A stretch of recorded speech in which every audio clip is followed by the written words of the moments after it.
ಸ್ನೇಹಿತರೆ ನಮಸ್ಕಾರ. ಗೌರಿ ಶಕ್ಕಿ ಸ್ಟುಡಿಯೋದ ವಿಶೇಷ ಕಾರ್ಯಕ್ರಮ ತಾಯಿ ಬೇರು ನಿಮಗೆಲ್ಲ ಆತ್ಮೀಯ ಸ್ವಾಗತ. ನಾನು ಗೌರಿ ಶಕ್ಕಿ. ಈ ಒಂದು ಕಾರ್ಯಕ್ರಮದಲ್ಲಿ ನಾವು ಯಾವಾಗಲೂ ಮಾತಾಡೋ ಹಾಗೆ ಇವತ್ತು ಕೂಡ ನಮ್ಮ ಜೊತೆಗೆ ಜಾಯ್ನ್ ಆಗಿದ್ದಾರೆ ಸಾವಯವ ಈ ಒಂದು ಚಳವಳಿಯಲ್ಲಿ ಮುಂದಾಳತ್ವ ವಹಿಸಿರುವಂಥ ಮತ್ತು ಸಾಕಷ್ಟು ವೇದಿಕೆಗಳಲ್ಲಿ ಈ ಬಗ್ಗೆ ಮಾತಾಡಿರುವಂಥ ಮತ್ತು ಸ್ವತಃ ತಮ್ಮ ಒಂದು ರೆಸ್ಟೋರೆಂಟ್ ಮೂಲಕ ಸಾವಯವ ಚಳವಳಿಯನ್ನು ಜನರಿಗೆ ತಲುಪಿಸ್ತಿರುವಂಥ ಗ್ರೀನ್ ಪಾತ್ ರೆಸ್ಟೋರೆಂಟ್ನ ಮಾಲೀಕರು ಆಗಿರುವಂಥ ಜಯರಾಮ್ ಸರ್ ನಮ್ಮೊಂದಿಗಿದ್ದಾರೆ. ಸರ್ ನಮಸ್ತೆ. ನಮಸ್ತೆ sir. Welcome to the show sir. Thank you. ನಮಸ್ತೆ. ಸೊ ಇವತ್ತು ನಾನು ಒಂದು ಭಾಳ ಇಂಪಾರ್ಟೆಂಟ್ ಆಗಿರುವಂಥ ನಮ್ಮ ಕಣ್ಣೆದುರುಗಡೆ ಇದ್ದರೂ ಕೂಡ ನಾವು ಅದನ್ನು ಇಗ್ನೋರ್ ಮಾಡುವಂಥ ಒಂದು ಟಾಪಿಕ್ ಬಗ್ಗೆ ಮಾತಾಡಬೇಕಂತ ಅಂದ್ಕೊಂಡೆ ಸರ್. ಓಕೆ. ಫಾರ್ ಎಕ್ಸಾಂಪಲ್ ನೋಡಿ ಸರ್, ನನ್ನ ಎದುರುಗಡೆ ಈ ಪ್ಲಾಸ್ಟಿಕ್ ಇದರಲ್ಲಿ ಚಾಕ್ಲೇಟ್ಗಳಿದೆ. ಈ ಚಾಕ್ಲೇಟ್ಗಳೆಲ್ಲ ಇರೋದು ಪ್ಲಾಸ್ಟಿಕ್ಕಲ್ಲೇ. ಇದೊಂದು ಎಕ್ಸಾಂಪಲ್ ಅಷ್ಟೇ. ಸೊ ನಾವು ಈಗ ಮಧ್ಯಾಹ್ನ ಊಟ ಬ್ರೇಕ್ ನಾವು ತರಿಸ್ಕೊಂಡ್ವಿ, ಅದು ಪ್ಲಾಸ್ಟಿಕ್ ಕಂಟೈನರಲ್ಲೇ ಬಂದಿತ್ತು. ಓಕೆ, ನಾವು ಮನೇಲಿ ವಾಟರ್ ಕುಡಿದ್ವಿ, ನಾವು ನೀರು ಕುಡಿದ್ವಿ, ವಾಟರ್ ಬಾಟಲ್ ಅದು ಕೂಡ ಪ್ಲಾಸ್ಟಿಕ್ಕಲ್ಲೇ ಇದೆ. ಸೊ ಆಮೇಲೆ ನಾವು ಏನು ಗೋಧಿ ಹಿಟ್ಟು ತರಿಸ್ಕೋತೀವಿ ಅದು ಪ್ಲಾಸ್ಟಿಕ್ ರ್ಯಾಪರಲ್ಲೇ ಬರುತ್ತೆ. ನಾವು ಇದು ದೋಸೆ ಹಿಟ್ಟು ತರಿಸ್ಕೋತೀವಿ ಅದು ಪ್ಲಾಸ್ಟಿಕ್ಕಲ್ಲೇ ಬರುತ್ತೆ. ಹಾಲು ಕೂಡ ಪ್ಲಾಸ್ಟಿಕ್ಕಲ್ಲೇ ಬರುತ್ತೆ. ಹೀಗೆ ಪ್ಲಾಸ್ಟಿಕ್ ಮಯ ಆಗಿದೆ ನಮ್ಮ ಇಡೀ ಜೀವನ. ಸೊ ಹೀಗಿರಬೇಕಾದ್ರೆ ಈ ಪ್ಲಾಸ್ಟಿಕ್ ನಮ್ಮ ಆಹಾರದೊಳಗಡೆ ಸೇರ್ತಾ ಇದೆಯಾ ಮತ್ತು ಆಹಾರದೊಳಗಡೆ ಸೇರ್ತಾ ಇದೆ ಅಂದರೆ ನಮಗೇನು ಡ್ಯಾಮೇಜ್ ಮಾಡ್ತಾ ಇದೆ ಅನ್ನೋದು ಪ್ರಶ್ನೆ ಸರ್. ಇದು ತುಂಬ ಈಗ ಆಡ್ ಡಿಸ್ಕಷನ್ ಆಗ್ತಿರೋ ಸಬ್ಜೆಕ್ಟ್. ಇದಕ್ಕೆ ಏನು ಹೇಳ್ತಾರೆ ಅಂದರೆ ಮೈಕ್ರೋ ಪ್ಲಾಸ್ಟಿಕ್ಸ್ ನಮ್ಮ ಫುಡ್ ಚೈನಲ್ಲಿ ಎಂಟರ್ ಆಗಿದೆ ಅಂತ. Okay okay okay. ಪ್ಲಾಸ್ಟಿಕ್ ನೇರವಾಗಿ ಬಂದ್ಬಿಡೋದಿಲ್ಲ, ಬರಲ್ಲ. There is a lots of difference between what you see, what you don't see. Correct correct. ಈಗ ಕಣ್ಣಿಗಿರೋದು ಪ್ಲಾಸ್ಟಿಕ್ ನಾವು ಯಾರು ತಿನ್ನೋದೇ ಇಲ್ಲ. ಹೌದು. ಆದ್ರೆ ನಿರಂತರವಾಗಿ ನಾವು ಪ್ಲಾಸ್ಟಿಕ್ ನಮ್ಮ ದೇಹಕ್ಕೆ ಸೇರ್ತಾ ಇದೆ. ಅದು micro plastics. Okay okay okay. ಅದ್ರ ಬಗ್ಗೆ ಗಾಳಿಯ ಮೂಲಕ ಕೂಡ ಸೇರ್ತಾ ಇದೆ. ಅದು ಗಾಳಿಲೂ ಬರ್ತಾ ಇದೆ, ಫುಡ್ ಚೈನ್ ಅಲ್ಲಿ, ವಾಟರ್ ಅಲ್ಲಿ, ಎಲ್ಲಾ ಕಡೆ ಅದು ಸೇರ್ಕೊಂಡು ಅದು ದೊಡ್ಡ ಇಶ್ಯೂ ಈಗ ಡಿಬೇಟ್ ಆಗ್ತಾ ಇದೆ. Right now it is the hot subject. ಎಲ್ಲ ಸೈಂಟಿಸ್ಟ್ಗಳು ಮಾತಾಡ್ತಿದ್ದಾರೆ, ಇನ್ಸ್ಟಿಟ್ಯೂಟ್ಗಳು ಮಾತಾಡ್ತಿದ್ದಾರೆ, ನ್ಯಾಷನಲ್ ಇನ್ಸ್ಟಿಟ್ಯೂಟ್ ಆಫ್ ಹೆಲ್ತ್ ಅಂತವರು, ಸರ್ಕಾರ ಮಾತಾಡ್ತಾ ಇದೆ. ಸೊ ಇದೊಂದು ಸಬ್ಜೆಕ್ಟು. ಈಗ ನಾನು ಇದ್ರ ಬಗ್ಗೆ ಮಾತಾಡೋಕೆ ಮೊದಲು ನಾವು ನಮ್ದು ಫುಡ್ ಸಿಸ್ಟಮ್ ಹೇಗಿದೆ ಅಂತ ತಿಳ್ಕೊಬೇಕು. ಓಕೆ ಓಕೆ, ಖಂಡಿತ ಸರ್. ಸರ್ ನೀವು ಆ ಫುಡ್ ಸಿಸ್ಟಮ್ ಹೇಳೋಕ್ಕಿಂತ ಮುಂಚೆ ಒಂದು ಸಣ್ಣ ಅಂಕಿಅಂಶ ಕೊಟ್ಬಿಡ್ತೀನಿ ಸರ್. ಸರ್ ನೋಡಿ, ಪ್ಲಾಸ್ಟಿಕ್ UN ರಿಪೋರ್ಟ್ ಇದೆ, ಅಂದರೆ ವಿಶ್ವಸಂಸ್ಥೆ ರಿಪೋರ್ಟ್ ಸರ್. ಏನು ಹೇಳ್ತಾ ಇದೆ ಅಂದರೆ ವಿಶ್ವಸಂಸ್ಥೆ ಇದೊಂದು ಗ್ಲೋಬಲ್ ಪ್ರಾಬ್ಲಮ್ ಮತ್ತು ಪ್ರತಿ ವರ್ಷ 19 ರಿಂದ 23 ಮಿಲಿಯನ್ ಟನ್ ಪ್ಲಾಸ್ಟಿಕ್ ವೇಸ್ಟು ಪ್ರತಿ ವರ್ಷ. ಇಷ್ಟೊಂದು ಪ್ಲಾಸ್ಟಿಕ್ಕು ನಮ್ಮ ಕೆರೆಗಳಲ್ಲಿ, ನೀರುಗಳಲ್ಲಿ ಹೋಗ್ತಾ ಇದೆ, ಸಮುದ್ರಕ್ಕೆ ಹೋಗ್ತಾ ಇದೆ. ಮತ್ತು ಪ್ರತಿದಿನ 2000 ಟ್ರಕ್ ತುಂಬಿ ನಾವು ಪ್ಲಾಸ್ಟಿಕ್ ಎಷ್ಟಿರುತ್ತೋ ಅಷ್ಟು ಪ್ರತಿದಿನ ನಮ್ಮ ಸಾಗರಕ್ಕೆ ಸೇರ್ತಾ ಇದೆ ಅಂತೆ. ಪ್ರತಿದಿನ 2000 ಟನ್ನಷ್ಟು ಪ್ಲಾಸ್ಟಿಕ್ ಸೇರ್ತದೆ ಅಂತೆ. ಇದು ಒಂದು ಅಂಕಿಅಂಶ. ಇದು ಹೊರತುಪಡಿಸಿ ಜಾಸ್ತಿ ಇರ್ಬೋದು, ಇನ್ನೂ ಜಾಸ್ತಿ ಇರುತ್ತೆ, ಇನ್ನೂ ವ್ಯಾಪಕವಾಗಿರುತ್ತೆ. ನನಗೆ ಸದ್ಯಕ್ಕೆ ಗೊತ್ತಾಗಿರೋದು ನಾನು ಹೇಳ್ತಾ ಇದ್ದೀನಿ. ನೀವು ಫುಡ್ ಚೈನ್ ಬಗ್ಗೆ ಹೇಳ್ತಾ ಇದ್ದೀರಿ. ಅದೇ, ಈಗ ಪ್ಲಾಸ್ಟಿಕ್ ಬರೀ ಸಮುದ್ರಕ್ಕಲ್ಲ, ಈಗ ಲ್ಯಾಂಡ್ ಫಿಲ್ಗೆ ಹೋಗ್ತಾ ಇದೆ. ಲ್ಯಾಂಡ್ ಫಿಲ್ ಅಂತ ಇಲ್ಲ ಮಾಡ್ತಿದಾರಲ್ಲ, ಎಲ್ಲ ನಮ್ಮ ಬೆಂಗಳೂರು ಹತ್ರ ಸುತ್ತಮುತ್ತ ಮಾಡಿದ್ದಾರೆ. ಏನ್ ಲ್ಯಾಂಡ್ ಫಿಲ್ ಅಂದ್ರೆ ಏನಂದ್ರೆ ಎಲ್ಲ ಕಲೆಕ್ಟ್ ಆಗಿದ್ದ ಪ್ಲಾಸ್ಟಿಕ್ ಎಲ್ಲ ತಗೊಂಡು ಒಂದ್ ಕಡೆ ಸುರಿದು ಅದನ್ನ ಕ್ಲೋಸ್ ಮಾಡೋದು ಅಂತ. ಆ ತರ. ಆಮೇಲೆ ಇದು ಈಗ ಕಲೆಕ್ಟ್ ಆಗದಿರೋ ಪ್ಲಾಸ್ಟಿಕ್ ಜಾಸ್ತಿ ಇದೆ. It's very interesting. Correct sir, correct. Collect ಆಗೋದು ಕಡಿಮೆ. ಈಗ ನೀವೆಲ್ಲ ಹಳ್ಳಿ ಕಡೆಗೆ ಹೋಗಿ ಎಲ್ಲ ಕಡೆ ಗುಟ್ಕಾದ್ ಬಿದ್ದಿರುತ್ತೆ. ಹೌದು. ಆಮೇಲೆ ಈ ಬಿಸ್ಕೆಟ್ ಪ್ಯಾಕೆಟ್ಗಳು, ನಂದಿನಿ ಹಾಲಿನ ಚಾಕ್ಲೇಟ್ಗಳು, ನಂದಿನಿ ಹಾಲ್ದು, ಇನ್ನು ಮುಖ್ಯವಾಗಿ ಬೇರೆ ಬೀಳ್ತಾ ಇರೋದು ಈಗ ಈ ಲಿಕ್ಕರ್ ಎಲ್ಲ ಪ್ಲಾಸ್ಟಿಕ್ ಇದ್ರಲ್ಲಿ ಬಂದಿದೆ ಅಲ್ಲ. ಓಕೆ, ಹೌದಾ ಸರ್? ಎಲ್ಲ ಈಗ ಸಣ್ಣದು ಟೆಟ್ರಾ ಪ್ಯಾಕು ಆ ಥರದ್ದೆಲ್ಲ ಬಂದಿದೆ. ಹೌದು. ಎಲ್ಲಿ ಹೋದ್ರೆ ಅಲ್ಲೆಲ್ಲ ಬಿದ್ದಿರುತ್ತೆ, ಎಲ್ಲ ಕಡೆ ಬಿದ್ದಿರುತ್ತೆ. ಅದೆಲ್ಲ ಸುಲಭವಾಗಿ ಸಿಕ್ಬಿಟ್ಟು ಅವ್ರು ಏನು ಮಾಡ್ತಾರೆ, ಅದು ಯೂಸ್ ಮಾಡಿಬಿಟ್ಟು ಅಲ್ಲೇ ಯಾರು ಮ್ಯಾನೇಜ್ಮೆಂಟೇ ಇಲ್ಲ ಅದನ್ನು ಪ್ಲಾಸ್ಟಿಕ್ದು. ಈಗ ಸಿಟಿನಲ್ಲೇ ಇಲ್ಲ ನಮಗೆ ಮ್ಯಾನೇಜ್ಮೆಂಟು. ಸೊ ಇದು ಒಂದು ದೃಷ್ಟಿ ಆಯ್ತು. ಇದು ಪ್ಲಾಸ್ಟಿಕ್ಕು ಲ್ಯಾಂಡ್ ಫಿಲ್ಗೆ ಹೋಗುತ್ತೆ, ಎಲ್ಲ ಜಮೀನುಗಳಲ್ಲಿ, ಹೊಲಗಳಲ್ಲಿ. ನಾವು ತಿಪ್ಪೆಗುಂಡಿ ಅಂತಿದ್ದ ನಾವು ನಮ್ಮ ಹಳ್ಳಿ ಕಡೆಲ್ಲ. ತಿಪ್ಪೆಗುಂಡಿದ್ರೆ ಏನಂದ್ರೆ ನಾವೆಲ್ಲ ತಿಪ್ಪೆಗುಂಡಿದ್ರೆ ಏನು ಕೆಟ್ಟದಲ್ಲ, ಅದು ತುಂಬಾ ಒಳ್ಳೇದು. ಅಲ್ಲಿ ಎಲ್ಲ ನಮ್ಮ ಸಗಣಿ ಎಲ್ಲ ತಗೊಂಡೋಗಿ, ಈ ದನ ತಿಂದದ್ದೆಲ್ಲ ವೇಸ್ಟ್ ಎಲ್ಲ ತಗೊಂಡೋಗಿ ಅದನ್ನೆಲ್ಲ ಒಂದ್ ಕಡೆ ಹಾಕ್ಬಿಟ್ಟು ಅದನ್ನೆಲ್ಲ ಗೊಬ್ಬರ ಮಾಡಿ ಜಮೀನು ತಗೊಂಡು ಹಾಕ್ತಿದ್ವಿ. ಹೌದು ಈಗ ತುಪ್ಪೆಗುಂಡಿ ಅಂದರೆ ಪ್ಲಾಸ್ಟಿಕ್ ಅಷ್ಟೇ. ಕರೆಕ್ಟ್. ತಿಪ್ಪೆಗುಂಡಿ ಮತ್ತು ಸಪ್ರೇಟ್ ಎಲ್ಲ ಇಂಡಿವಿಜುವಲ್ ಇರ್ತಿದ್ವು, ಹೆಂಗ್ ಹೊಲ ಮನೆ ಇರ್ತದೋ ಮತ್ತು ಅವ್ರವ್ರ ತಿಪ್ಪೆಗುಂಡಿಗಳು ಇರ್ತಿದ್ವು, ಸಪ್ರೇಟ್ ತಿಪ್ಪೆಗುಂಡಿಗಳು. ಅದು ತುಂಬಾ ಒಳ್ಳೆ ಒಳ್ಳೆ ಪ್ಲೇಸ್ ಅದು. ಹೌದೌದು. ತಿಪ್ಪೆಗುಂಡಿ ನಾವೆಲ್ಲ ಆ ಕೆಲಸ ಮಾಡ್ತಿದ್ದೋ, ಅದ್ರ ಬಗ್ಗೆ ತಗೊಂಡು ಹೋಗ್ತೀವಿ, ನಮ್ಗೆ ಗೌರವ ಪ್ರೀತಿ ಇತ್ತು ಅದ್ರ ಬಗ್ಗೆ. ಹೌದೌದು. ಅದ್ರಲ್ಲಿ ಒಂದೇ ಒಂದು ಪ್ಲಾಸ್ಟಿಕ್ ಇರ್ತಿರಲಿಲ್ಲ, ಒಂದೇ ಹಾಳೆ ಕೂಡ ಇರ್ತಿರಲಿಲ್ಲ, ಅಂದ್ರೆ ಪೇಪರ್ಗಳು ಕೂಡ ಇರ್ತಿರ್ಲಿಲ್ಲ ಸರ್, ಎಲ್ಲ ತುಂಬಾ. ಆಮೇಲೆ ನೋಡಿ ಸರ್, ಇನ್ನೊಂದು ನನಗೆ ತುಂಬಾ ಇದು ದೊಡ್ಡ ಪ್ರಶ್ನೆ, ಯಾವಾಗಲೂ ನನಗೆ ತುಂಬಾ ಚೆನ್ನಾಗಿ ಅರ್ಥ ಆಗಿದೆ. ನೇಚರಲ್ಲಿ ಯಾವುದು ವೇಸ್ಟ್ ಇಲ್ಲ. ಈ ಮನುಷ್ಯ ಏನೇನು ಮಾಡಿದ್ರೆ ಎಲ್ಲ ವೇಸ್ಟ್. ನೇಚರಲ್ಲಿ ಯಾವ್ದು ವೇಸ್ಟ್ ಇದೆ ನೋಡಿ, ಹೌದು, ಯಾವುದು ವೇಸ್ಟ್ ಇಲ್ಲ. ಅಲ್ಲಿ ಫಾರೆಸ್ಟ್ ಇರ್ಬೋದು, ಗಿಡ ಇರ್ಬೋದು, ಮರ ಇರ್ಬೋದು, ಏನಿರ್ಬೋದು, ಎಲ್ಲಾನು ಏನಾಗುತ್ತೆ, ಅದು ನಶಿಸಿ ಹೋಗುತ್ತೆ. ಭೂಮಿ ಒಳಗಡೆ ಅದು ಆರ್ಗ್ಯಾನಿಕ್ ಆಗಿ ಸೇರ್ಕೊಂಡ್ಬಿಡುತ್ತೆ. ಅದು ಭೂಮಿನೇ ಆಗುತ್ತೆ, ಆಕ್ಚುಲಿ ಭೂಮಿ ಆಗುತ್ತೆ. ಇನ್ನೊಂದು ಹೊಸ ಜೀವ ಉತ್ಪತ್ತಿ ಆಗುತ್ತೆ ಅಲ್ಲಿ, ಕ್ರಿಮಿಕೀಟಗಳು ಎಲ್ಲ ಉತ್ಪತ್ತಿ ಆಗಿ ಅವೆಲ್ಲ ತಿಂದು. What A wonderful system. ಹೌದು. ಆ ಸಿಸ್ಟಮ್ ನಾವು ಇಂಟರ್ಫಿಯರ್ ಆಗ್ಬಿಟ್ಟು ಇಂಟರ್ವ್ಯೂನ್ ಆಗಿ ಇಡೀ ನಾವು ಪಲ್ಯೂಟ್ ಮಾಡಿ ಹಾಳು ಮಾಡಿಡ್ತಾ ಇದ್ದೀವಿ. This is very pathetic. So ಅದು ಸ್ಟಾರ್ಟ್ ಆಗಿದ್ದು ಪ್ಲಾಸ್ಟಿಕ್ ಒಂದು, ಮತ್ತು ಅದಕ್ಕಿಂತ ಮುಖ್ಯವಾಗಿ ಇನ್ನೂ ಭಾಳ ಮುಖ್ಯವಾಗಿದ್ದಿದೆ. ಈ ಪ್ಲಾಸ್ಟಿಕ್ ಬರ್ಬೇಕಾದ್ರೆ ಏನು ಕಾರಣ, ಯಥೇಚ್ಛವಾಗಿ ಪ್ಲಾಸ್ಟಿಕ್ ಬರ್ಬೇಕಾದ್ರೆ ಏನು ಕಾರಣ? ಮೊದಲು ನಾನು ಚಿಕ್ಕ ಹುಡುಗ ಆಗಿದ್ದೆ, ನಮ್ಮೂರಲ್ಲಿ ಅಂಗಡಿಗೆ ಹೋದ್ರೆ ನಾವು ಸಾಮಾನು ಇರ್ತಿತ್ತು ಗೊತ್ತಾ, ನಿಮ್ಗೆ ನೆನಪಿದೆಲ್ಲ ಗೊತ್ತಿಲ್ಲ, ಬ್ಯಾಗ್ ತಗೊಂಡು ಹೋಗ್ತಿದ್ವಿ. ಬ್ಯಾಗ್ ಜೊತೆಗೆ ಇನ್ನೂ ಏನೇನು ಇರ್ತಿತ್ತು, ಒಂದು ಇತ್ತು ತಗೊಂಡು ಸ್ಟೀಲ್ ಪಾತ್ರೆ, ಯಾಕೆ ಎಣ್ಣೆ ತರಕ್ಕೆ. ನೆನಪಿಲ್ಲ ಇದು ನನಗೆ. ಹೌದು, ನನಗೆ ತುಂಬಾ ನೆನಪಿದೆ. ಯಾವ್ದು ಎಣ್ಣೆ ಬಾಟ್ಲ್ ಯಾವ್ದು ಬರ್ತಿರ್ಲಿಲ್ಲ, ಎಣ್ಣೆ ಡಬ್ಬಗಳು ಇರ್ತಿದ್ದೆ ಎಲ್ಲ. ಆಯ್ತಾ, ಸೀಮೆ ಎಣ್ಣೆನೂ ಡಬ್ಬದಲ್ಲಿ ಬರ್ತಾ ಇತ್ತು, ದೊಡ್ಡದು. ಸೀಮೆ ಎಣ್ಣೆ ನಮ್ಮ ಹಳ್ಳಿಲಿ ಬರೋದು ಎಲ್ಲ, ಯಾವ್ದು ಬಾಟ್ಲು ಗಿಟ್ಲು ಎಲ್ಲ ಕ್ಯಾನ್ ಏನೂ ಇಲ್ಲ. ನಾವು ಸೀಮೆ ಎಣ್ಣೆ ಕ್ಯಾನ್ ಇದಿಟ್ಕೊಂಡಿದ್ದೋ, ಒಂದು ಡಬ್ಬ ಇರ್ತಿತ್ತು, ಡಬ್ಬ ಇರ್ತಿತ್ತು, ಅದು ಒಂದು ಒಂಥರ. ಆಯ್ತಾ, ಅದು ತಗೊಂಡೋಗಿ ಸೀಮೆ ಎಣ್ಣೆ ತರ್ತಿದ್ದೋ. ಆಯ್ತಾ, ಆಮೇಲೆ ಪ್ಯಾಕೆಟ್ ಮಾಡ್ತಿತ್ತು. ಹೇಗಂದ್ರೆ ನ್ಯೂಸ್ ಪೇಪರನ್ನ ಎಲ್ಲ ಈ ಥರ ರೌಂಡ್ ಕೋನ್ ಶೇಪ್ ಮಾಡಿ ಅದ್ರಿಗೆಲ್ಲ ಅಕ್ಕಿ ರಾಗಿ ಯಾವ್ದು ಬೇಕೆಲ್ಲ ತುಂಬಿ ಅದನ್ನೆಲ್ಲ ಮಾಡಿ ಇದು ಸಿಪ್ಪೆ ದಾರ ಅಂತ ಬರ್ತಿತ್ತು, ಜೂಟ್ ದಾರ, ಅದು ಕಟ್ಟಿದ್ರು ದೊಡ್ಡದಾಗೆ ಎಲ್ಲ ಕಟ್ಬಿಟ್ಟು ನೀಟಾಗಿ ಹಾಕ್ಬಿಟ್ಟು ದೊಡ್ಡ ಇದನ್ನು ನಾವು ಇದ್ರೊಳಗೆ ಬ್ಯಾಗಲ್ಲಿ ಹಾಕೊಂಡ್ಬರ್ತಿದ್ದು. That was the system, that was running like that. ಅಲ್ಲಿ ಯಾವುದು ವೇಸ್ಟ್ ಅಂತಲೇ ಇರಲಿಲ್ಲ. ಇತ್ತೀಚೆಗೆ 30-40 ವರ್ಷದಲ್ಲಿ ಯಾವಾಗ ನಾವು ಎಂಟೈರ್ ಫುಡ್ ಸಿಸ್ಟಮು ಎಲ್ಲ ಫ್ಯಾಕ್ಟ್ರೀಸ್ಗೆ ಹಾಕೊಂಡ್ಬಿಟ್ಟಿದೆ. ಎಲ್ಲನೂ ಸಹ ಫ್ಯಾಕ್ಟ್ರಿಯಿಂದ ಬರ್ತಾ ಇದೆ ಇವತ್ತು. ಯೋಚನೆ ಮಾಡಿ, ಬೆಳಗ್ಗೆ ಹಾಲೆಲ್ಲ ಬರುತ್ತೆ, ಹಾಲಿಂದ ಎಲ್ಲಿಂದ ಬರುತ್ತೆ? ಬೆಂಗಳೂರುಗಳಲ್ಲೇ ನನಗೆ ಚೆನ್ನಾಗಿ ನೆನಪಿದೆ, ಹಾಲನ್ನ ಎಲ್ಲೋ ಕರೆದ್ಬಿಟ್ಟು ಹಸು ತಂದು ಕೊಡ್ತಾ ಇದ್ರು. ಆ ಸಿಸ್ಟಮ್ ಇತ್ತು. ಹಳ್ಳಿನಲ್ಲಂತೂ ಬಿಡಿ, ಪ್ಯಾಕೆಟೇ ಇರಲಿಲ್ಲ, ಹಾಲಿಂದೆಲ್ಲ ಎಲ್ಲ ತರ್ತಾ ಇದ್ರು. ಆಮೇಲೆ ನಿಮಗೆ ಟೀ ಪುಡಿ ಇರ್ಬೋದು, ಕಾಫಿ ಪುಡಿ ಇರ್ಬೋದು, ಆಮೇಲೆ ಸಕ್ಕರೆ ಇರ್ಬೋದು, ಬೆಳಗ್ಗೆ ಶುರು ಮಾಡ್ದಂಗೆ ಹೇಳ್ತಾ ಇರೋದು. ಆಮೇಲೆ ಈಗ ಎಲ್ಲ ದೋಸೆ ಇಡ್ಲಿ ಎಲ್ಲ ಮಾಡ್ತಾರಲ್ಲ, ಯಾರೂ ಮನೇಲಿ ರುಬ್ತಾ ಇಲ್ಲ, ಎಲ್ಲ ರೆಡಿಮೇಡ್ ಬರುತ್ತೆ ನಿಮಗೆ, ರೆಡಿ ಟು ಈಟ್ ಆ ಥರ ಸಿಸ್ಟಮ್ಮು. ನೀವು ಮಧ್ಯಾಹ್ನ ಯಾವ ಲಂಚ್ ಎಲ್ಲ ಮಾಡ್ತೀರಾ, ಶುರು ಮಾಡ್ತೀರಾ, ಅದಕ್ಕೂ ಎಲ್ಲ ರೆಡಿ ಟು ಈಟ್. ನೀವು ರೈಸ್ ತಂದ್ರೆ ಏನು, ರೈಸ್ ಪ್ಯಾಕ್ ಮಾಡಿರ್ತಾರೆ. ನೀವು ಮಸಾಲ ಪೌಡರ್ಸ್ ಯಾರೂ ಮಾಡ್ತಿಲ್ಲ. ಮಸಾಲ ಪೌಡರ್ಸ್ ಮನೇಲಿ ಅವರೇ ತಂದು ಮೆಣಸಿನ್ಕಾಯಿ ತಂದು ಒಣಗಿಸಿ, ನಮ್ಮಲ್ಲಿ ಇವತ್ತು ನಾವು ಮಾಡ್ತಾರೆ, ನಮ್ಮನೇಲಿ ಪುಡಿ ಮಾಡ್ಕೊಳ್ತೀವಿ ನಾವೇನೆ. ಯಾಕಂದ್ರೆ ಆ ಥರ ಸಿಸ್ಟಮ್ ಇದ್ದಾಗ ಏನಾಗುತ್ತೆ, ಯಾವುದೂ ಪ್ಯಾಕ್ ಆಗ್ತಾ ಇರಲಿಲ್ಲ. ಈಗ ಎಂಟೈರ್ ನಾವು ಆರ್ ಡಿಪೆಂಡಿಂಗ್ ಆನ್ ಈ ಫ್ಯಾಕ್ಟ್ರಿ ಫುಡ್. ಇದು ಇನ್ನೂ ತುಂಬ ದೊಡ್ಡ ಮಟ್ಟಕ್ಕೆ ಹೋಗುತ್ತೆ ಈಗ. ಆಮೇಲೆ ಈ ಫ್ಯಾಕ್ಟ್ರಿ ಫುಡ್ಡನ್ನು ಕಂಟ್ರೋಲ್ ಮಾಡ್ತಾ ಇರೋದು ಒಂದಷ್ಟು ಕೀ ಬಿಸ್ನೆಸ್ ಪೀಪಲ್. ನಮ್ಮ ದೇಶದಲ್ಲಿ ಒಂದು 3-4 ಕಂಪ್ನಿಗಳು, ಅದು ನಮ್ಗೆ ಗೊತ್ತಾಗೋದಿಲ್ಲ ಅಷ್ಟೇ, ಯಾರಿಗೂ ಗೊತ್ತಾಗೋದಿಲ್ಲ ಅದು. ಆಮೇಲೆ ಬೇರೆ ದೇಶಗಳಲ್ಲೆಲ್ಲ ಒಂದು 3-4 ಕಂಪ್ನಿಗಳು ಇಡೀ ವರ್ಲ್ಡಲ್ಲಿ. ನಿಮಗೆ ಹೆಸರು ಕೇಳಿಬಿಡ್ದು, HLL ಅಂತ ಇದೆ, ಯೂನಿಲಿವರ್ ಅಂತ. ಅದು ಯೂನಿಲಿವರ್ ಎಲ್ಲ ಕಡೆ ಕಂಟ್ರೋಲ್ ಮಾಡುತ್ತೆ ಅದೆಲ್ಲ. ಆಯ್ತಾ, ನಿಮಗೆ ಅದೆಲ್ಲ ಏನೇನೋ ಪ್ರಾಡಕ್ಟ್ ಬರುತ್ತೆಲ್ಲ, ಕೋಲ್ಗೇಟು ಮತ್ತು ಹಮಾಮ್ ಸೋಪು, ಅವರೆಲ್ಲ ಅವ್ರದ್ದೆಲ್ಲ ಫುಡ್ಡು ಇದೆ, ಅವ್ರದ್ದೆಲ್ಲ ಬೇರೆ ಬೇರೆ. ಆಯ್ತಾ, ಈ ಥರ ಒಂದು ಉದಾಹರಣೆ ಹೇಳ್ತಾ ಇರೋದು. ಅವರು ಹಿಂದೂಸ್ತಾನ್ ಲಿವರ್ ಅಂತ ಅಂದರೆ ಯೂನಿಲಿವರ್ ಆಗಿದೆ ಈಗ. Unilever original company. ಇಲ್ಲಿಗೆ ಬಂದರೆ ಯೂನಿಲಿವರು, ಸರ್ ಹಿಂದೂಸ್ತಾನ್ ಲಿವರು. ನೀವು ಪಾಕಿಸ್ತಾನಕ್ಕೆ ಹೋದರೆ Pakistan lever. Is a big mammoth thing. ಆ ಥರ ಇನ್ನೂ ಬೇರೆ ಬೇರೆ ಕಂಪ್ನಿಗಳಿದ್ದಾವೆ. ಸೊ ಅವರು ಪ್ರೊಡ್ಯೂಸ್ ಮಾಡ್ತಾರೆ. ನಮ್ಮ ದೇಶದಲ್ಲಿ ಆ ಥರ ಕಂಪ್ನಿಗಳಿದ್ದಾವೆ. ಸೊ ಅವರೇನು ಮಾಡ್ತಾರೆ, ಸಣ್ಣದಾಗೆಲ್ಲ ಬರ್ತೀವಿ, ಎಲ್ಲ ಬ್ರ್ಯಾಂಡ್ಗಳು ಮಾಡಿಬಿಟ್ಟಿದ್ದಾರೆ. ಆ ಬ್ರ್ಯಾಂಡಿಂಗ್ ಮಾಡೋದ್ರಿಂದ ಎಲ್ಲ ನಾವೇನು ಮಾಡ್ತಾಯಿದ್ದೀವಿ, ಈಸಿಯಾಗಿ ತೊಗೊಳ್ತಾ ಇದ್ದೀವಿ. ಸೊ ಈಗ ನಿಮಗೆ ಆಮೇಲೆ ಇನ್ನೊಂದು ಏನಕ್ಕೆ ಬ್ರ್ಯಾಂಡಿಂಗ್ ಇದೆ, ಪ್ಲಾಸ್ಟಿಕ್ ಒಂದೇ ಅಲ್ಲ. Plastic is not only plastic. All these, are prepared with using lots of chemicals. ನಿಮಗೆ ಮಸಾಲ ಪೌಡ್ರ್ ಮಾಡಬೇಕಾದ್ರೆ, ಅಥವಾ ಅಕ್ಕಿದೇನೋ ಒಂದೇನೋ ಮಾಡಬೇಕಾದ್ರೆ, ಒಂದು ರುಬ್ಬಿ ಒಂದು ಹಿಟ್ಟು ಮಾಡಬೇಕಾದ್ರೆ, ಅಥವಾ ಇನ್ನೊಂದೇನೋ ರೆಡಿ ಟು ಈಟ್ ಮಾಡಬೇಕಾದ್ರೆ, ಸಾಸಸ್ಸು, ಚಟ್ನಿಗಳು, ಉಪ್ಪಿನಕಾಯಿ, ಎಲ್ಲ ಯಾವುದಿಲ್ಲ, ನೀವು ಯಾವುದನ್ನು ನೀವು ಮಾಡ್ತಾ ಇಲ್ಲ. ಈಗ ನಾವು ಯಾರು ಈಗ ಮಹಿಳೆಯರು ಮಾಡ್ತಾ ಇಲ್ಲ. ಪ್ಯಾಕೆಟ್ ಸಿಗುತ್ತೆ ತಗೊಂಡು ತಿನ್ನಿ ಅಂತ.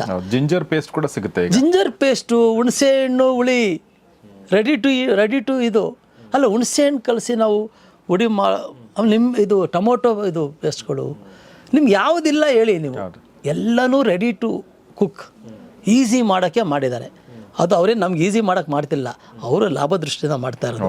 ಬಟ್ ಏನು ಎಫೆಕ್ಟ್ ಮಾಡ್ತಾ ಇದೆ ಅಂದರೆ ಆ ಪ್ರೊಸೆಸಿಂಗ್ ಸಿಸ್ಟಮ್ನಲ್ಲಿ ಅವರು ಏನೇನು ಯೂಸ್ ಮಾಡ್ತಾರೆ ಅಂತ ಹೇಳ್ತೀನಿ ನಿಮಗೆ.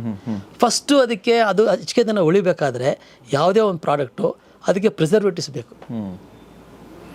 ಯಾವುದಿಲ್ಲದ್ರೆ ಉಳಿಯೋದಿಲ್ಲ. ನೀವು ಪ್ಯಾಕ್ ಮಾಡ್ತಾನೆ ಹೆಂಗೆ ಉಳಿದೋಗ್ಬಿಡುತ್ತದು, ಅದು ನ್ಯಾಚುರಲ್ಲಾಗೆ ಇದಾಗುತ್ತದು, ಡಿಗ್ರೇಡ್ ಆಗಿ ಸ್ಟಾರ್ಟ್ ಆಗುತ್ತೆ. ಅದಕ್ಕೆ ಪ್ರಿಸರ್ವೇಟಿವ್ಸ್ ಹಾಕ್ತಾರೆ ನಂಬರ್ 1. ಆಮೇಲೆ ಅದು ಚೆನ್ನಾಗಿ ಕಾಣಬೇಕಲ್ಲ, ಚೆನ್ನಾಗಿ ಬ್ರೈಟಾಗಿರ್ಬೇಕದು. ನಿಮ್ಮ ಡಲ್ಲಾಗಿದ್ದಾರೆ ಬ್ರೈಟ್ಗೆ ಏನು ಮಾಡ್ತಾರೆ, ಆರ್ಟಿಫಿಷಿಯಲ್ ಕಲರ್ಸ್ ಹಾಕ್ತಾರೆ. ಆರ್ಟಿಫಿಷಿಯಲ್ ಕಲರ್ ನೀವು ಯಾವುದ್ರಿಗೆ ನೋಡಿ, ನೀವು ಯಾವುದರ ಪಾಕೆಟ್ ತೊಗೊಂಡ್ರೆ ಗೊತ್ತಾಗುತ್ತೆ. ನೆಕ್ಸ್ಟ್ ಅದು ಇನ್ನೊಂದೇನಾಗಬೇಕು, ತಗೊಂಡು ಚೆನ್ನಾಗಿ ಪರಿಮಳ ಬರಬೇಕು, ಒಂಥರ ಸುವಾಸನೆ, ಯಾವುದೋ ಒಂದು ಈಗ ಟೊಮೊಟೊ ವಾಸನೆ ಬರಬೇಕಲ್ಲ. ಸೊ ಟೊಮೊಟೊ ಮಾಡಿದ್ರೆ ಟೊಮೊಟೊ ವಾಸನೆ ಬರೋದಿಲ್ಲ. ಒಂದು ಚಟ್ನಿ ಮಾಡಿದಾಗ, ಸಾಸ್ ಮಾಡಿದಾಗ ಅದಕ್ಕೆ ಆರ್ಟಿಫಿಷಿಯಲ್ ಫ್ಲೇವರ್ಸ್ ಅಂತ ಹಾಕ್ತಾರೆ. ಫ್ಲೇವರ್ಸ್ ನಮ್ಮ ಐಸ್ ಕ್ರೀಮ್ಗಳಂತೂ 99.9% ಈಸ್ ಫೇಕ್ ಐಸ್ ಕ್ರೀಮ್ ನಮ್ಮಲ್ಲಿ ಸಿಗ್ತಾ ಇರುವಂಥದ್ದು. ಅದಕ್ಕೆ ಫ್ರೋಜನ್ ಐಸ್ ಕ್ರೀಮ್ ಅಂತ ಕರೀವಂಗೆ ಇಲ್ಲ. ಅದು ಬೇರೆ ಪ್ರಶ್ನೆ ಹೇಳ್ತೀನಿ, ನಾವು ಮನೇಲಿ ಯೂಸ್ ಮಾಡೋದಿರೋಣ. ಸೊ ಈ ಥರ ಆಗಿದ್ರಿಂದ ಏನಾಗುತ್ತೆ ಅಂದರೆ ನಿಮಗೆ ಎಲ್ಲನೂ ಆಮೇಲೆ ಜೊತೆಗೆ ಸೋಡಿಯಂ ಯೂಸ್ ಮಾಡ್ತಾರೆ ತುಂಬ. ಈ ಪ್ರಿಸರ್ವೇಟಿವ್ಸ್ ಇದನ್ನು ಪ್ರಿಸರ್ವ್ ಮಾಡಬೇಕಲ್ಲ, ಅದಕ್ಕೆ ಅದನ್ನೆಲ್ಲ ಮಾಡೇ ಪ್ಯಾಕಿಂಗ್ ಆಗಿ ಬರೋದು. ಇವಾಗ ಅದ್ರ ಬಗ್ಗೆ ದೊಡ್ಡ ಡಿಬೇಟ್ ಆಗಿದೆ. ನಿಮಗೆ ನಮ್ಮ ದೇಶದ ಒಂದು 100 ಚಿಲ್ಲರೆ ಕಂಪ್ನಿ, ದೊಡ್ಡ ಕಂಪ್ನಿಗಳ ಬ್ರ್ಯಾಂಡ್ಗಳನ್ನ ಎಲ್ಲ ಬೇರೆ ದೇಶಗಳು ರಿಜೆಕ್ಟ್ ಮಾಡಿ ಇತ್ತೀಚೆಗೆ ನಮ್ಮ ದೇಶದಲ್ಲಿ ಆ್ಯಕ್ಷನ್ ತಗೊಂಡಿದ್ದಾರೆ. ದೊಡ್ಡ ಬ್ರ್ಯಾಂಡ್ಗಳ ಸ್ಪೈಸಸ್ ಪೌಡರ್ಸು ಅವೆಲ್ಲ ಆರೋಗ್ಯಕ್ಕೆ ಸರಿ ಇಲ್ಲ, ಅದು ಕಂಟಾಮಿನೇಟ್ ಆಗಿದೆ, ಅದು ತಿನ್ನಬಾರ್ದು ಅಂತ ಲೈಸೆನ್ಸ್ಗಳೆಲ್ಲ ಕ್ಯಾನ್ಸಲ್ ಮಾಡಿದ್ರು ಇತ್ತೀಚೆಗೆ. ದೊಡ್ಡ ಬರ್ತಾನೆ ಇದೆ ಅದೆಲ್ಲ. ಅದು ಬೇರೆ ದೇಶಗಳೆಲ್ಲ ಅದಂತ ಇಂಪೋರ್ಟ್ ಮಾಡ್ತಾ ಇಲ್ಲ. ಅದು ಎಂತೆಂಥ ಬ್ರ್ಯಾಂಡ್ಗಳು, ಬಿಗ್ ಬ್ರ್ಯಾಂಡ್ಸ್. ನೀವು ಯಾರೋ ಇಲ್ಲಿ ಮಸಾಲ ಪೌಡ್ರು ರಸ್ತೆಯಲ್ಲಿ ಯಾರೋ ಒಂದು ಪ್ಯಾಕ್ಟ್ ಇಟ್ಕೊಂಡು ಮಾಡ್ದ ಅಂತ ಅಲ್ಲ, ದೇ ಆರ್ ಎಕ್ಸ್ಪೋರ್ಟರ್ಸ್. ಅದೇ ಕಂಟಾಮಿನೇಟ್ ಆಗಿಬಿಟ್ಟಿದೆ. ಅಂದರೆ ನೀವು ಎಂಟೈರ್ ಚೈನ್ ಸಿಸ್ಟಮ್ ಇದೆಯಲ್ಲ, ಅದು ತುಂಬ ಡಿಗ್ರೇಡ್ ಆಗಿದೆ, ಅದು ಕೆಮಿಕಲ್ ಇದೆ. ಅದು ಯೂಸ್ ಮಾಡಿದಾಗ ನ್ಯಾಚುರಲ್ಲಾಗಿ ನಾವು ಸೇರ್ಕೊಂಡ್ಬಿಡುತ್ತೆ. ಈ ಲೈಫ್ ಸ್ಟೈಲ್ ಡಿಸೀಸ್ ಅನ್ನೋದಕ್ಕೆ ನಾವು ಮುಖ್ಯವಾಗಿ ಬರ್ತಾ ಇರೋದು ಫುಡ್. ಒಂದು ಫುಡ್ಡು, ಒಂದು ಸ್ಟ್ರೆಸ್ಸು, ಇನ್ನೊಂದು ನಮ್ಮ ಇನ್ಆ್ಯಕ್ಟಿವ್ನೆಸ್. ಸರ್, ಈಗ ಫುಡ್ಗೆ ನೀವೇನು ತುಂಬ ಚೆನ್ನಾಗಿ ಹೇಳಿದ್ರಿ. ಬಟ್ ಈಗ ಸರ್ಕಾರದ ಮಟ್ಟದಲ್ಲಿ ಏನು ಮಾಡಬೇಕು ಅನ್ನೋದನ್ನ ನಾವು ಆಮೇಲೆ ಮಾತಾಡ್ಬೋದು, ಮಾತಾಡೋಣ. ಬಟ್ ನಾವೀಗ ಅದು ಸರ್ಕಾರದ ಮಟ್ಟದಲ್ಲಿ ಪಾಲಿಸಿ ಲೆವೆಲಲ್ಲಿ ಏನೇನು ಚೇಂಜಸ್ ಆಗಬೇಕು ಅದು ಸರ್ಕಾರದ ಮಟ್ಟದಲ್ಲಿ ಮಾಡುತ್ತೆ. ಮೊನ್ನೆ ನಮ್ಮ ಕರ್ನಾಟಕ ಸರ್ಕಾರ ಕೂಡ ಆರ್ಟಿಫಿಷಿಯಲ್ ಕಲರ್ಗಳು, ಕೆಮಿಕಲ್ ಇರುವಂಥದ್ದು, ಪಾನಿಪುರಿ ಎಲ್ಲದ್ರ ಮೇಲೂ ಒಂದಷ್ಟು ಕ್ರಮಗಳನ್ನ ಕೈಗೊಂಡು ನಾವು ಒಳ್ಳೆ ಕೆಲಸ ಮಾಡ್ತಾರೆ. ಕಬಾಬ್ ಅದು ಅಜಿನೋಮೋಟೋ ಕಬಾಬ್ಗೆ ಎಲ್ಲ ಕಡೆ ಹಾಕಿ ಮಾರ್ತಾ ಇದ್ರು. ಏನು ಕೆಂಪು ಕಲರ್ ಅದು. ಆಮೇಲೆ ಆ ಕಲ್ಲರ್ಗೆ ನೋಡಿ, ನಾನು ಹೇಳ್ತೀನಿ ನಿಮಗೆ, ಒಂದು ಸ್ಟ್ಯಾಂಡರ್ಡ್ ಇದೆ ಮಾಡೋಕ್ಕೂ. ಬಟ್ ಎಷ್ಟು ಚೆನ್ನಾಗಿ ಅದು ಫಾಲೋ ಮಾಡ್ತಾಯಿದ್ರು. ಮಾಡೋರು ಹೇಳ್ತಾ ಇದ್ರು, ಅವನು ದುಡ್ಡು ಬೇಕಷ್ಟೇ, ಏನೋ ಒಂದು ಹಾಕ್ತಾನೆ, ಕಲ್ಲರ್ ಹಾಕ್ತಾನೆ, ಕಳಿಸ್ತಾನೆ. ಆಮೇಲೆ ಕ್ಯಾಂಡಿ ಅಂತ ಮಾಡ್ತಾ ಇದ್ದಾರೆ, ಮಕ್ಕಳು ತಿಂತಾರೆ. ಕ್ಯಾಂಡಿ ಕೂಡ ಬ್ಯಾನ್ ಆಯ್ತಲ್ಲ ಇತ್ತೀಚೆಗೆ. ಹೌದು, ಶುಗರ್ದು ಅದು ಒಂದು ಕ್ಯಾಂಡಿ ಥರ ಒಂದು ದೊಡ್ಡದಾಗೆ ಮೆಷಿನ್ ಥರ ಹಾಕಿ ದೊಡ್ಡದಾಗಿ ಬಂದ್ಬಿಡೋದು. ನಾವೆಲ್ಲ ತಿಂತಿದ್ದ ನಾವು. That is most dangerous. Sir, ಈಗ ಇದೆಲ್ಲ ಹೇಳ್ದಂಗೆ ನನ್ನ ಪ್ರಶ್ನೆ ಏನಂತಂದ್ರೆ, ಈಗ ನಾವು ಒಬ್ಬ ಇಂಡಿವಿಜುವಲ್ ಫ್ಯಾಮಿಲಿಯಾಗಿ ಈಗ ನಾವೇನು sir, what is in our hand, ನಮ್ಮ ಕೈಯಲ್ಲಿ ಏನಿದೆ, ನಾವು ಹೆಂಗೆ ಇದನ್ನು ಇದ್ರ ಎಫೆಕ್ಟಿಂದ, ಇದರ ಸೈಡ್ ಎಫೆಕ್ಟು ಅಥವಾ ಇದರ ಎಫೆಕ್ಟ್ಗಳಿಂದ ಬಚಾವಬೇಕಾದ್ರೆ ನಾವೇನು ಮಾಡಬೇಕು ಸರ್? ಒಂದೇನು ಮಾಡಬೇಕು ಅಂದರೆ, ನಾವು ಆದಷ್ಟು ಈ ಲೂಸ್ ಪ್ರಾಡಕ್ಟ್ಸ್ ತಗೋಬೇಕೆಲ್ಲ, ವಾಪಸ್ ಅಲ್ಲಿಗೆ ಬರಬೇಕು. ಬರಲೇಬೇಕು. ಮುಂಚೆ ಲೂಸ್ ಪ್ರಾಡಕ್ಟ್ ಇತ್ತು, ಅದು ಏನಾಗಿತ್ತು ಸರ್, ಕಲಬೆರಕೆ ಮಾಡ್ತಾರೆ ಅಂತ ಹೇಳಿ ಪ್ಯಾಕ್ ಮಾಡಕ್ ಶುರು ಮಾಡಿದ್ರು ಸರ್. ಹೌದು, ಈಗ ಮತ್ತೆ ನಾವು ವಾಪಸ್ ಲೂಸ್. ನಾನು ಹೇಳ್ತೀನಿ, ಆ ಲೂಸ್ ಪ್ರಾಡಕ್ಟ್ ಚೆನ್ನಾಗಿರುತ್ತೆ, ಕಲಬೆರಕೆ ಮಾಡಕ್ ಆಗೋದಿಲ್ಲ. ಯಾರಕ್ಕಿ ಕಲಬೆರಕೆ ಮಾಡ್ತಾರೆ ಸರ್? ಯಾರೀಗ ನಿಮ್ಗೆ ಧನಿಯಾ ಕಲಬೆರಕೆ ಮಾಡ್ತಾರೆ ಎಲ್ಲ ಗೊತ್ತಾಗುತ್ತೆ ನೋಡಿದ್ರೆ. ಅದೆಲ್ಲ ಈಗ ಕಲಬೆರಕೆ ಆಗ್ತಾ ಕೆಡ್ತಾ ಇರೋದು ಎಲ್ಲ ಆಗ್ತಾ ಇರೋದು ಈ ಬ್ರ್ಯಾಂಡ್ಗಳಿಂದಾನೆ. ನಾನು ಗಂಟಾಘೋಷವಾಗಿ ಹೇಳ್ತೀನಿ, ಬೇಕಾರೆಲ್ಲ ಬರ್ತಾ ಇದೆ ಎಲ್ಲ. ನಾವು ಅದಕ್ಕೇನು ಮೊದಲೇನು ಮಾಡ್ತಾ ಇದ್ರು, ನಮ್ಮ ಮನೆ ಎಲ್ಲರ ಮನೆಗಳಲ್ಲೂ ಅವರೇ ಖಾರದ ಪುಡಿ ಮಾಡ್ಕೊಳ್ತಾ ಇದ್ರು, ಅವರೇ ಧನಿಯಾ ಪುಡಿ ಮಾಡ್ಕೊಳ್ತಾ ಇದ್ರು. ಅದು ಒಂದು ವಾಪಸ್ ತರಬೇಕು, ಅದೊಂದು ಮಾಡ್ಬೇಕು. ತುಂಬಾ ಈಸಿಯಾಗಿ ಮಾಡ್ಬೋದೆಲ್ಲ. ಎಲ್ಲ ಅಂಗಡಿಗಳು ಈಗ ಮತ್ತೆ ಆ ಥರ ಅಂಗಡಿಗಳು ಇನ್ನೂ ಇದಾವೆಲ್ಲ. ಸೊ ಒಂದಾಯ್ತು. ಆಮೇಲೆ ಯಾವುದೇ ಕಾರಣಕ್ಕೆ ನೀವು ಈ ಚಟ್ನಿಗಳನ್ನ, ಈ ಸಾಸ್ಗಳನ್ನ, ಈ ಥರದ್ದೆಲ್ಲ ನೀವು ಇನ್ಸ್ಟೆಂಟ್ ಆಗಿ ನೀವು ಅದೇ ಹೇಳಿದ್ರಲ್ಲ ಪೇಸ್ಟ್ಗಳು, ದಯವಿಟ್ಟು ತಗೋಬೇಡಿ ಅದನ್ನೆಲ್ಲ. ನ್ಯಾಚುರಲಾಗಿ ಯೂಸ್ ಮಾಡಿ. ನೀವು ಶುಂಠಿ ಸಿಗಲ್ವಾ, ಹುಣಸೆ ಹಣ್ಣು ಸಿಗಲ್ವಾ, ಟೊಮೊಟೊ ಸಿಗಲ್ವಾ, why you want to go and use it and you are paying more easy ಅಂತ. ಯಾಕೆ ಯೂಸ್ ಮಾಡ್ತಿದ್ದಾರೆ ಅಂದರೆ ಈಸಿ, ಹೌದು, ಯಾವುದು ಕೆಲಸ ಮಾಡಿದ್ರೆ ಈಸಿಯಾಗಿ ಆಗ್ಬಿಡ್ಬೇಕು ಅಂತ. ಸರ್ ಈಸಿನೂ ಹೌದು ಸರ್. ಇನ್ನೊಂದು ಈಗ ನೋಡಿ, ಅದ್ರ ರೇಟ್ ಏನು ಜಾಸ್ತಿ ಇರಲ್ಲ ಸರ್. ಈಗ ಅದು ಅವ್ರು ಹೆಂಗೆ ಒಂದು ಮಾಸ್ ಪ್ರೊಡಕ್ಷನ್ ಮಾಡ್ತಾರೆ ಅಂದರೆ ಬಹುಶಃ ನನಗನ್ಸೋದು ಅವ್ರಿಗೂ ಕೂಡ ಮ್ಯಾನುಫ್ಯಾಕ್ಚರಿಂಗ್ ಕಾಸ್ಟ್ ತುಂಬ ಕಡಿಮೆ ಆಗುತ್ತೆ ಅನ್ಸುತ್ತೆ. ಯಾಕೆಂದರೆ ಅದು ಕ್ವಾಲಿಟಿ ಇರಲ್ವಲ್ಲ. ಈಗ ಫಾರ್ ಎಕ್ಸಾಂಪಲ್ ಸರ್ ಗೋಧಿ ಈಗ 40 ರೂಪಾಯಿ 45 ರೂಪಾಯಿ ಏನೋ ಹಿಟ್ಟಿಗೆ 1 kg ಸಿಗುತ್ತೆ. ಗೋಧಿನ ತಗೊಳಕ್ ಹೋದ್ರು ಕೂಡ ಅಷ್ಟೇ ಇದೆ ಸರ್. ಅದೇ ಅದಕ್ಕಿಂತ ಜಾಸ್ತಿನೇ ಪೌಡರ್ ರೇಟ್ ಏನಿದೆ ಜಾಸ್ತಿ ಕಡಿಮೆ ಇದೆ. ಯಾಕೆ ಕಾರಣ ಇದೆ ಅದು ತುಂಬಾ ಚೆನ್ನಾಗಿ ಎಲ್ರಿಗೂ ಇದೆಲ್ಲ ಗೊತ್ತಿಲ್ಲ ಈ ಕಾರಣಗಳು. ಈ ಗೋಧಿ ಫ್ಯಾಕ್ಟ್ರಿ ಇರುತ್ತಲ್ಲ, ಈಗ ಅದಾನಿ ಅಂತ ಒಂದು ಗೋಧಿ ಫ್ಯಾಕ್ಟ್ರಿ, ಇನ್ಯಾರ್ದೋ ದೊಡ್ಡ ದೊಡ್ಡ ಬ್ರ್ಯಾಂಡ್ಗಳಿದಾವಲ್ಲ, ITC ಎಲ್ಲ ಇದೆಲ್ಲ, ಅವರೇನು ಮಾಡ್ತಾರೆ, ಈ ರೈತರ ಹತ್ರ ತುಂಬಾ ಕಡಿಮೆ ದುಡ್ಡು ಕೊಟ್ಟು ಬಲ್ಕಲ್ಲಿ ತಗೊಳ್ತಾರೆ, ಅಡ್ವಾನ್ಸ್ ಕೊಟ್ಟು ಅವರು ಬಿಸ್ನೆಸ್ ಫಾರ್ ದೆಮ್. ರೈತರಿಗೂ ಸರಿಯಾಗಿ ಪ್ರೈಸ್ ಕೊಡೋದಿಲ್ಲ. ಅದೆಲ್ಲ ದೊಡ್ಡ ಗಲಾಟೆ ಆಗಿದೆ. ಅದು ಆ್ಯಪಲ್ ಬಗ್ಗೆ ಕಡಿಮೆ ತೊಗೊಂಡು ಮಾರೋದ್ರು, ದುಡ್ಡು ಕೊಡಲಿಲ್ಲ ಅಂತ ದೊಡ್ಡ ಗಲಾಟೆ ಇದೆಲ್ಲ ಬಂದಿದೆ. ಅದೆಲ್ಲ ಮೀಡಿಯಾದಲ್ಲೆಲ್ಲ ಎಲ್ಲ ಕಡೆ ಬಂದಿದೆ. ರೈತರೆಲ್ಲ ಅದು ತುಂಬ ಚೀಪಾಗಿ ತಗೋತಾರೆ, ಅದನ್ನ ಪ್ರೊಕ್ಯೂರ್ಮೆಂಟ್ ಮಾಡ್ತಾರೆ ಅದನ್ನ. ಆಮೇಲೆ ಏನು ಮಾಡ್ತಾರೆ, ಗೋಧಿ ತೊಗೊಂಡು ಪುಡಿ ಮಾಡಿದಾಗ ಅದನ್ನು ಏನು ಮಾಡ್ತಾರೆ, ಅದಕ್ಕೆಲ್ಲ ತುಂಬ ಏನೇನೋ ಬೇರೆ ಪ್ರೋಸೆಸ್ ಎಲ್ಲ ಮಾಡಿ ಅದನ್ನು ಬೇರೆ ಬೇರೆ ಥರ ಯೂಸ್ ಮಾಡಿ ನಮಗೆ ತುಂಬ ಕ್ವಾಲಿಟಿ ಪ್ರಾಡಕ್ಟ್ ಕೊಡ್ತಾರೆ ಅಂತ ಹೇಳೋಕ್ಕಾಗೋದಿಲ್ಲ ನಾವು ಅದನ್ನ. So that is one thing. Bulk purchase, bulk production ಮಾಡ್ತಾರೆ, ಆಯಿತಾ. ಆಮೇಲೆ ನಿಮಗೆ ಈಗ ಮೈದಾ ಅಂತ ಹೇಳ್ತೀನಿ ನಾನು. ಈಗ ಮೈದಾ ಹೆಂಗೆ ಮಾಡ್ತಾರೆ ಅವರು, they put lots of chemicals into it. ಅದಕ್ಕೆಲ್ಲ ಓದಿದ್ರೆ ಗೊತ್ತಾಗುತ್ತದು. ಪೌಡ್ರ್ ಮಾಡಬೇಕಾದ್ರೆ, ಈ ಗೋಧಿ ಪೌಡ್ರ್ ಮಾಡಬೇಕಾದ್ರೆ they involve lots of chemicals. ಅದಕ್ಕೆ ಬಣ್ಣ ಬರಬೇಕು ಅಂದರೆ ಕಲರ್ ಹಾಕ್ತಾರೆ. ಶುಗರ್ ಯಾವ ಥರ ಮಾಡ್ತಿದ್ದಾರೆ, sugar they put lots of chemicals. ನಿಮಗೆ ಬೆಲ್ಲ ಇರೋದು ಕಪ್ಪು ಬರೋದೆಲ್ಲ, ನಮಗೆ ಬೆಲ್ಲದ ರಸ ಎಲ್ಲ, ಅದನ್ನು ಬಿಳಿ ಮಾಡ್ಬೇಕಾದ್ರೆ ಏನು ಮಾಡಬೇಕು, ಈ ಥರ ಪುಡಿ ಮಾಡಬೇಕು ಅಂತ. ಈಗ ಆರ್ಟಿಫಿಷಿಯಲ್ ಉಪ್ಪು ಆಗ್ತಾ ಇದೆಯಲ್ಲ, ಅದೇಗೆ ಮಾಡ್ತಾರೆ, everything is coloured, everything is contaminated. ಇದು ನಾವೇನು ಹೇಳೋದಲ್ಲ, ಇದು ನಿಮಗೆಲ್ಲ ಸ್ಟಡಿ ಮಾಡಿದ್ರೆ ಎಲ್ಲ ಇದೇ ಬರುತ್ತೆ. ಅದರಿಂದ ಅವ್ರೇನು ಮಾಡ್ತಾರೆ, ಮಾಸ್ ಪ್ರೊಡಕ್ಷನ್ ಮಾಡಿದಾಗ ಚೀಪ್ ಆಗುತ್ತೆ. ಸೊ ನಮ್ಮ ಕೈಲಿ ಏನಿದೆ ಅಂದರೆ ನಾವು ಸಾಧ್ಯವಾದಷ್ಟು ನಮ್ಮ ಪ್ರಾಡಕ್ಟ್ಗಳನ್ನ ಮನೇಲೇ ತಯಾರು ಮಾಡಬೇಕು. ಈಗ ಎಷ್ಟೆಷ್ಟು, ಈಗ ನೋಡಿ, ಈ ಆಲ್ಟರ್ನೇಟಿವ್ ಥಿಂಕ್ ಮಾಡೋ ಜನ ಬೇರೆ ಬೇರೆ ಊಟ ಹಾಕಿದ್ದಾರೆ.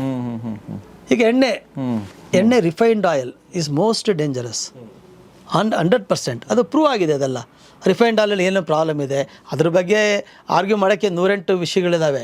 ಈ ರಿಫೈನ್ಡ್ ಆಯಿಲ್ ಇಲ್ದೇ ನಾವು ನೋಡಿ ಸರ್, ಯಾವುದೋ ಒಂದು ವಸ್ತುನ ತೊಗೊಂಡೋಗಿ ಒಂದು 500-600 ಡಿಗ್ರಿ ತೊಗೊಂಡೋಗಿ ಕುದಿಸ್ಬಿಟ್ಟು ಅದು ಪುಡಿ ಎಣ್ಣೆ ಮಾಡಿದ್ರೆ ನ್ಯಾಚುರಲ್ಲಾಗಿ ಅದೆಲ್ಲ ಇದಾಗ್ಬಿಡುತ್ತೆಲ್ಲ, ಆಲ್ ದ ನ್ಯೂಟ್ರಿಯೆಂಟ್ಸ್ ಲಾಸ್ ಆಗುತ್ತೆ. ಅದು ಇಡೀ ಕೆಮಿಕಲ್ ಇದು ಸ್ಟ್ರಕ್ಚರೇ ಚೇಂಜ್ ಆಗಿಬಿಡುತ್ತೆ.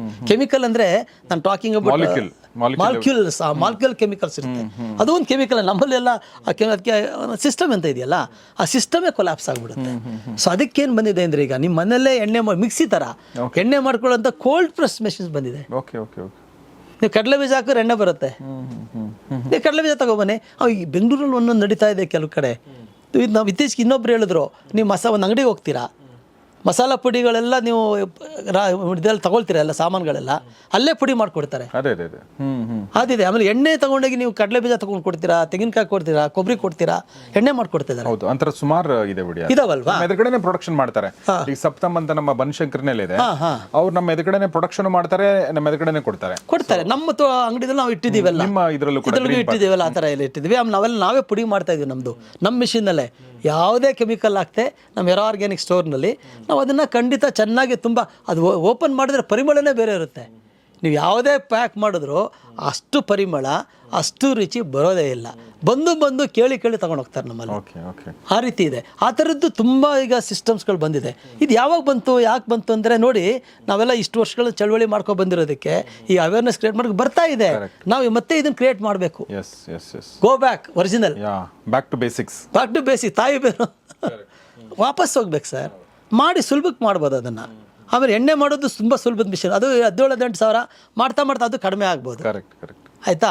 ಹಾಲೂ ಸಹ ಈಗ ಪಾಶ್ಚರೈಸ್ ಆಗದಿರೋದು ಬಂದಿದೆ. ಆಮೇಲೆ ಹಾಲು ಮೊದಲು ಹೆಂಗೆ ಬರ್ತಾ ಇತ್ತು ಸರ್, ನನಗೆ ತುಂಬ ಚೆನ್ನಾಗಿ ಗೊತ್ತಿದೆ. ಬಾಟ್ಲ್ ಕಳಿಸ್ತಾ ಇದ್ರು. ಬಾಟ್ಲು ಬೆಂಗಳೂರು ನಂದಿನಿ ಮಿಲ್ಕು ಸಹ ಬಾಟ್ಲ್ ಬಂದು ಮೇಲ್ಗಡೆ ಒಂದು ರ್ಯಾಪರ್ ಹಾಕಿರೋರು. ಆಮೇಲೆ ಎಲ್ಲ ಎಷ್ಟು ಚೆನ್ನಾಗಿರೋದು ಹಾಲು ಅಂದರೆ, ನಾವು ಹಸಿದು ಬಂದ ನಾವು ಸುಂಡಾಗಿದ್ದು ಕುಡಿತಾ ಇದ್ದೋ ನಾವು. ಮೇಲ್ಗಡೆ ಫ್ಯಾಟ್ ಇರೋದು ಎಲ್ಲ ಇರೋದು ತುಂಬ ಆ ಥರ. See why can't you go back and ಇದನ್ನ ಸ್ಟಾಪ್ ಮಾಡಬೇಕಾದ್ರೆ ಈಗ ಎಲ್ಲ ಸರ್ಕಾರಗಳು ಯೋಚನೆ ಮಾಡಬೇಕು, ಕಾನೂನು ಮಾಡಿ ನೀವು ಅದನ್ನೆಲ್ಲ ಈ ಥರದ್ದು ಹೊಸ್ದಾಗಿ ತಗೊಬನ್ನಿ ಅಂತ. So we have to go back ಒಂದು. ಎರಡನೇದು ಇನ್ನೊಂದೇನಂದ್ರೆ ಆಮೇಲೆ ಆದಷ್ಟು ನಾವು ಈ ಕೆಮಿಕಲ್ ಫ್ರೀ ಪ್ರಾಡಕ್ಟ್ಸ್ ಯೂಸ್ ಮಾಡಬೇಕು. ಕರೆಕ್ಟ್. ಖಂಡಿತ ಅದು ಈ ಕೆಮಿಕಲ್ ಯಾವ ಇದೆ ಎಲ್ಲ ಗೊತ್ತಾಗುತ್ತೆ ನಮಗೆ. ಆರ್ಗ್ಯಾನಿಕ್ ಪ್ರಾಡಕ್ಟ್ಗಳು ಎಲ್ಲ ಆರ್ಗ್ಯಾನಿಕ್ ಪ್ರಾಡಕ್ಟ್ಸು, ಆಮೇಲೆ ಎಲ್ಲ ರೈತರೆಲ್ಲ ಬೆಳೆದಿರ್ತಾರೆ ಅಂತ ಕಡೆ ಒಂದು ನೆಟ್ವರ್ಕ್ ಮಾಡ್ಕೊಳ್ಳೋದು ಅದೆಲ್ಲ. ಈಗ ನಾಟಿ ಮೊಟ್ಟೆಗೂ ನಿಮಗೆ ಈ ಬ್ರಾಯ್ಲರ್ದು ಎಲ್ಲ ಬರ್ತಾ ಇದೆಯಲ್ಲ ಕೆಮಿಕಲ್ ಎಕ್ಸು, ಡಿಫ್ರೆನ್ಸ್ ಇಲ್ವಾ? ಇದೆ, ಖಂಡಿತ ಇದೆ. ಈಗ ನಾಟಿ ಕೋಳಿ ತಿನ್ನೋರ್ಗು ಬ್ರಾಯ್ಲರ್ ಕೋಳಿ ತಿನ್ನೋರ್ಗೆ ಹೇಳಿ ಡಿಫ್ರೆನ್ಸ್ ಇದೆಯಾ? ಇದೆ.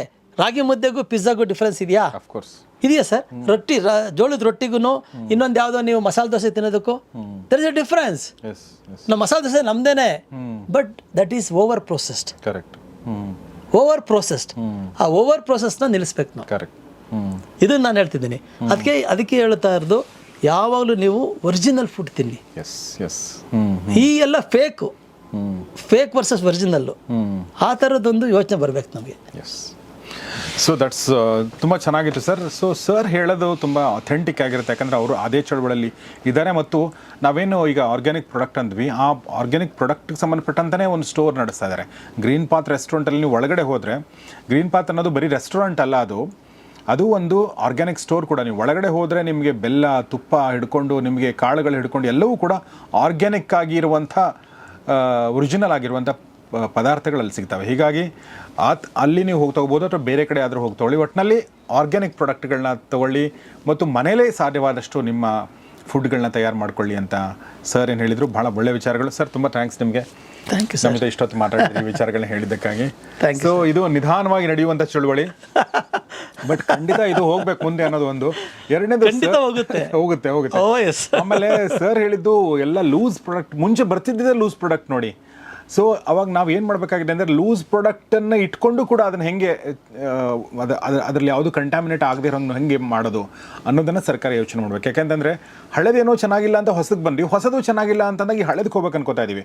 ಹಳೆದು ಚೆನ್ನಾಗಿರಲ್ಲ ಅಂತಲ್ಲ, ಬಟ್ ಮಧ್ಯದಲ್ಲಿ ಯಾರೋ ಒಂದಷ್ಟು ತಪ್ಪುಗಳನ್ನ ಮಾಡಿದ್ದಾರೆ. ಹೀಗಾಗಿ ಅದು ಪಾಲಿಸಿ ಚೇಂಜ್ ಆಗಿದೆ. ಸೊ ಸರ್ಕಾರ ಇದ್ರ ಬಗ್ಗೆ ಯೋಚನೆ ಮಾಡಬೇಕು. ಸರ್ಕಾರ ಯೋಚನೆ ಮಾಡೋಕ್ಕಿಂತ ಮುಂಚೆ ನಾವು ಮನೇಲಿ ಯೋಚನೆ ಮಾಡೋಣ. ಸರ್ ಹೇಳ್ದಂಗೆ ನಾವು ಒಂದು ಮಿಷಿನ್ ತೊಗೊಂಡ್ರೆ ಅಲ್ಲಿ ನಾವು ಆಯಿಲ್ ತೆಗಿಬೋದು. ಖಾರ ಗೀರ ಎಲ್ಲ ಮನೇಲೆ ಕುಡಿಸಿದ್ರು ಮುಂಚೆ, ಈಗ ಬಿಟ್ಟಿದ್ದಾರೆ. ಅದನ್ನು ನಾವೆಲ್ಲರೂ ಮನೇಲಿ ಸಾಧ್ಯವಾದಷ್ಟು ಮಾಡುವಂಥ ಪ್ರಯತ್ನ ಮಾಡೋಣ. ಚಟ್ನಿ ರುಬ್ಬಿದ್ರೆ ಸರ್ ತುಂಬ ರುಚಿ ಇರುತ್ತೆ. ಹೌದು, ಕಲ್ಲಲ್ಲಿ ರುಬ್ತಾರೆ, ಈಗಲೂ ರುಬ್ತಾರೆ ಎಷ್ಟೋ ಜನ. ನಮ್ಮನೇಲಿ ಇವತ್ತು ನಾವು ರುಬ್ತೀವಿ, ಅದನ್ನೆಲ್ಲ ಇಟ್ಕೊಂಡಿದ್ದೀವಿ, ಅದನ್ನೆಲ್ಲ ನಾವೆಲ್ಲ ಈಸಿಯಾಗಿ ಮಾಡ್ಬೋದು. ಸೊ ಮನೇಲಿ ಜಗಳ ಆಗದೆ ಇರೋಂಗೆ ಮಾಡ್ಕೊಳ್ಳಿ. ಹೆಂಡತಿ ಏನ್ರಿ ಇವ್ರಿಗೆ ಪ್ರೋಗ್ರಾಮ್ ನೋಡಿ ಜಯರಾಮ್ ಸರ್ ಹೇಳ್ತಾರೆ, ಗೌರಿ ಸರ್ ಹೇಳಿದ್ರೆ ಬಂದು ನೀವು ನಮಗೆ ಹೇಳ್ಬೇಡಿ, ನೀವು ರುಬ್ಬಿ ಅಂದರೆ ನೀವು ರುಬ್ಬಿ ಅಲ್ಲ, ಪಾರ್ಟ್ನರ್ಶಿಪ್. ಕರೆಕ್ಟು. ಸೊ ಹಿಂಗಾಗಿ ಹೆಣ್ಮಕ್ಳ ಮೇಲೆ ಭಾರ ಹಾಕಕ್ಕೆ ಹೋಗ್ಬೇಡಿ. ಹೆಣ್ಮಕ್ಳು ದೇವ್ರಣೆ, ನಮ್ಮ ಮನೇಲಿ ನನಗೆ ಇದನ್ನ ಹೇಳಿದ್ರೆ ನೀನು ಆ ಕಡೆ ಹೊರಗಡೆ ಕೂತ್ಕೊಂಡು ಅಂದ್ಬಿಡ್ತಾಳೆ. ಸೊ ಹಿಂಗಾಗಿ ಅವ್ರನ್ನ ಮನವೊಲಿಸಿ ಅವ್ರ ಜೊತೆ ಸೇರ್ಕೊಂಡು ನಾವು ರೆಸ್ಪಾನ್ಸಿಬಿಲಿಟಿ ತಗೊಂಡು ಈ ಚಳವಳಿನ ಮುಂದುವರಿಸ್ಬೇಕು. ಸರ್ ಇನ್ನೊಂದು ಹೇಳ್ಬೇಕು, ಇಲ್ಲಿ ಆ್ಯಡ್ ಮಾಡ್ಬೇಕು ನಾನು. ಈಗ ಮಹಿಳೆಯರೇ ಬದಲಾವಣೆ ಆಗಿ ಇದನ್ನೆಲ್ಲ ಕೇಳ್ತಾ ಇದ್ದಾರೆ. ಹೌದಲ್ಲ? ಓಕೆ. ಅವರೇ ಹೋಗ್ತಾರೆ. ನನಗೆ ತುಂಬಾ ಜನ ನಮ್ಮಲ್ಲಿ ಬರ್ತಾರಲ್ಲ ಸರ್, ಯೂಶಲಿ ದಿಸ್ ಊಟದ ಬಗ್ಗೆ ಡಿಸಿಷನ್ ತಗೊಳ್ಳೋರೆ ಅಡುಗೆ ಮನೆಗೆಲ್ಲ ಮಹಿಳೆಯರೇ. ಅವರೇ ತುಂಬಾ ಚೇಂಜ್ ಆಗ್ತಿದ್ದಾರೆ. ಬಟ್ ಇನ್ನೂ ಆಗ್ಬೇಕು, ತುಂಬಾ ಆಗ್ಬೇಕು. ಇನ್ನು 10% ಆಗಿದೆ, ಇನ್ನು 90% ಉಳಿದಿದೆ ಅಷ್ಟೇ. ಸೊ ಆ ಚಳವಳಿಯಲ್ಲಿ ನೀವು ಕೂಡ ಭಾಗಿಯಾಗಿ ಅಂತ ಹೇಳ್ತಾ ಇವತ್ತಿನ ಕಾರ್ಯಕ್ರಮ ಮುಗಿಸ್ತಾ ಇದೀನಿ. ನಿಮ್ಮ ಸ್ನೇಹಿತರೊಂದಿಗೆ ಶೇರ್ ಮಾಡಿ, ಕಮೆಂಟ್ ಮಾಡಿ, ಪ್ರಶ್ನೆಗಳಿದ್ದರೆ ತಿಳಿಸಿ. ನೋಡ್ತಾ ಇರಿ ಗೌರಿ ಶೆಟ್ಟಿ ಸ್ಟುಡಿಯೋ. ನೋಡ್ತಾ ಇರಿ ತಾಯಿ ಬೇರು. ನಮಸ್ಕಾರ.